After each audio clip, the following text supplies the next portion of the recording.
नमस्कार दोस्तों।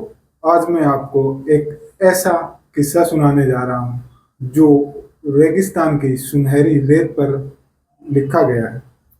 यह किस्सा है राधेश्याम बिश्नोई का, जिन्होंने अपनी पूरी जिंदगी जिए तो वन्य जीवों के लिए और अपनी आखिरी सांस ली तो भी वन्य जीव के लिए। राधेश्याम बिश्नोई एक साधारण इंसान जिन्होंने अपनी जिंदगी प्रकृति और वन्य जीवों को समर्पित कर दी। जैसलमेर के रेगिस्तान में जहां सूरज की तपिश रेत की को चमकाती है और हवा गीत गाती है, राधेश्याम ने एक ऐसी मिसाल कायम की जो आज हर दिल को छू जाती है। जैसलमेर के छोटे से गांव डोलिया में राधेश्याम बिश्नोई का जन्म हुआ। उनके लिए पूरी दुनिया थी। गांव का सरकारी स्कूल, संकरी गलियां और रेगिस्तान के वो अनगिनत टीले। लेकिन राधेश्याम का दिल कुछ और ही अलग था। बचपन से ही वो प्रकृति के सच्चे दोस्त थे। जब कोई चिड़िया चहचहाती, घायल होकर तड़पती या कोई हिरन लड़खड़ाता दिखता, राधेश्याम का दिल पिघल जाता। अपने नन्हे हाथों से वह उनकी मरहम पट्टी करता, पानी पिलाता, जैसे कोई जादूगर जीवन का जादू बिखेर रहा हो। गांव वाले कहते, ये लड़का तो जंगल का जादूगर है। राधेश्याम बिश्नोई की आंखों में प्रकृति के लिए प्यार और उनके दिल में सपना, एक रेगिस्तान को हरा भरा और जीवों से भरा रखने का। बात है साल 2014 की। राधेश्याम तब ज्यादा बड़े नहीं थे, लेकिन उनका हौसला आसमान छूता था। एक दिन डोलिया के जंगल में उन्हें एक चिंकारा हिरण दिखा। वह शिकारियों के जाल में फंसकर तड़प रहा था। राधेश्याम का दिल जैसे रुक सा गया। बिना सोचे, बिना डरे उन्होंने चिंकारा को आजाद किया। उनकी टूटी टांग की मरम्मत की, उसे पानी पिलाया और उसकी देखभाल की। जब उस हिरण की आंखों में जीवन की चमक लौटी तो राधेश्याम की आंखों में एक नई आग जली। वह पल उनके लिए सिर्फ एक घटना नहीं बल्कि एक मिशन था, का आह्वान था। उन्होंने ठाना उनकी जिंदगी अब वन्य जीवों को बचाने के लिए होगी। यह पल वह पल था जब राधेश्याम ने रेगिस्तान की धरती से एक अनकहा वादा किया। 2016 में राधेश्याम का सफर जोधपुर ले गया। वहां गोडावन से मुलाकात। 2016 में राधेश्याम का सफर उन्हें जोधपुर ले गया। वहां माचिया बायोलॉजिकल पार्क में उन्हें पशु चिकित्सा सहायक का प्रशिक्षण लिया। उनकी मुलाकात हुई द ग्रेट इंडियन बस्टर्ड, हमारे यहाँ गोडावन से। उस विशाल पक्षी की उदास आंखें, उसकी नाजुक उड़ान ने राधेश्याम के दिल को छू लिया। गोडावन से मुलाकात। 2016 में राधेश्याम का सफर उन्हें जोधपुर ले गया।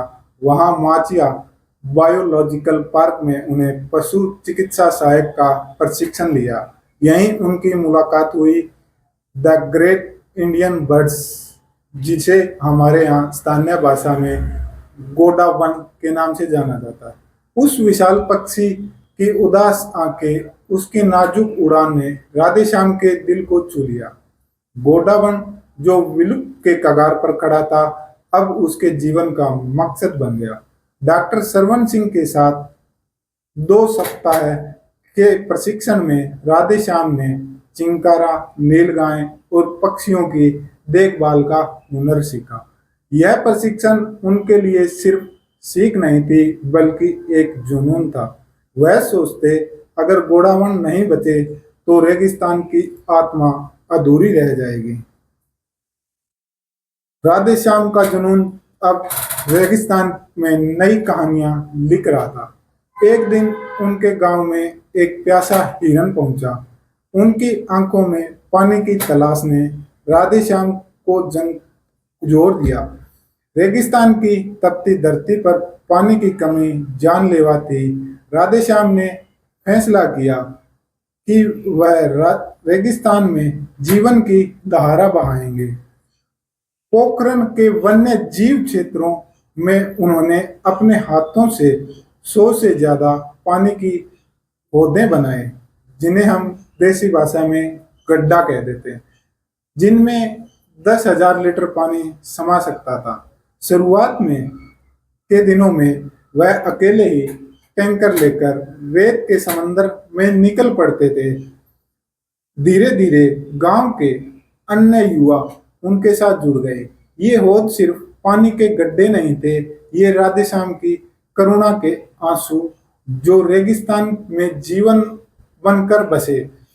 हिरण, चिंकारा और पक्षी अब इन हौदों के पास जुड़ने लगे और रेगिस्तान में एक नई उम्मीद जागी। राधेश्याम का सपना अब और बड़ा हो चला था। डॉक्टर सुमित डुकिया के मार्गदर्शन में उन्होंने सितरता फाउंडेशन बनाया। यह फाउंडेशन गांव-गांव में फैला एक जाल था जो घायल गोडावणों, शिकारियों की टोह और बिजली की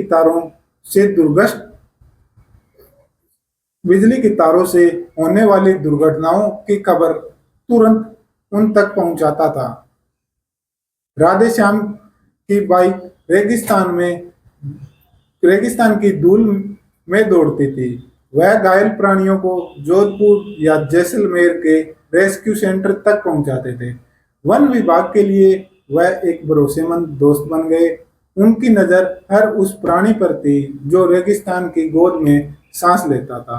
एक बार उन्होंने एक किसान को मुआवजा भी दिया था, क्योंकि उसके किसान के खेत में गोडावण ने अंडे दिए थे। वह नहीं चाहते थे कि किसान की मेहनत बर्बाद हो और न ही गोडावण के अंडे खतरे में पड़े। यह छोटी सी घटना उनकी सोच को बयां करती थी। इंसान और प्रकृति के का साथ साथ चलना सिखाती है। राधेश्याम का वन्य जीवों से ऐसा रिश्ता था जैसे कि वो अपने पुराने दोस्तों से मिलते हों या मिल रहे हों। वह घंटों उनकी देखभाल करते, उनसे बातें भी करते रहते थे। उनका सपना था जैसलमेर में भी एक ऐसा वन्य जीव संरक्षण क्षेत्र बनाना जहां हर प्राणी बिना डरे जी सके। वो कहते हैं ना, प्रकृति हमारी माँ है और इसे बचाना हमारा धर्म भी है। उनका यह जुनून, यह प्यार रेगिस्तान के हर कोने में गूंजता था।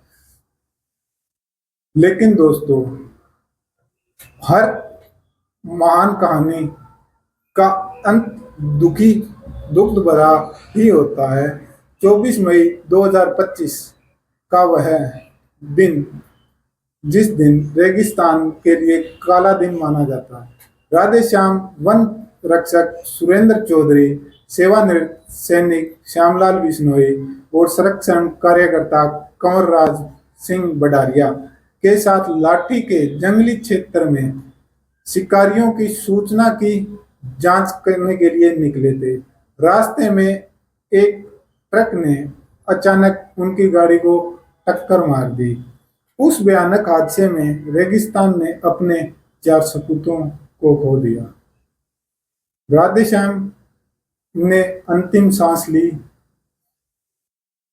भी ली जीव रक्षा के लिए थे। वह गए, अपने पीछे एक मिसाल छोड़ गए।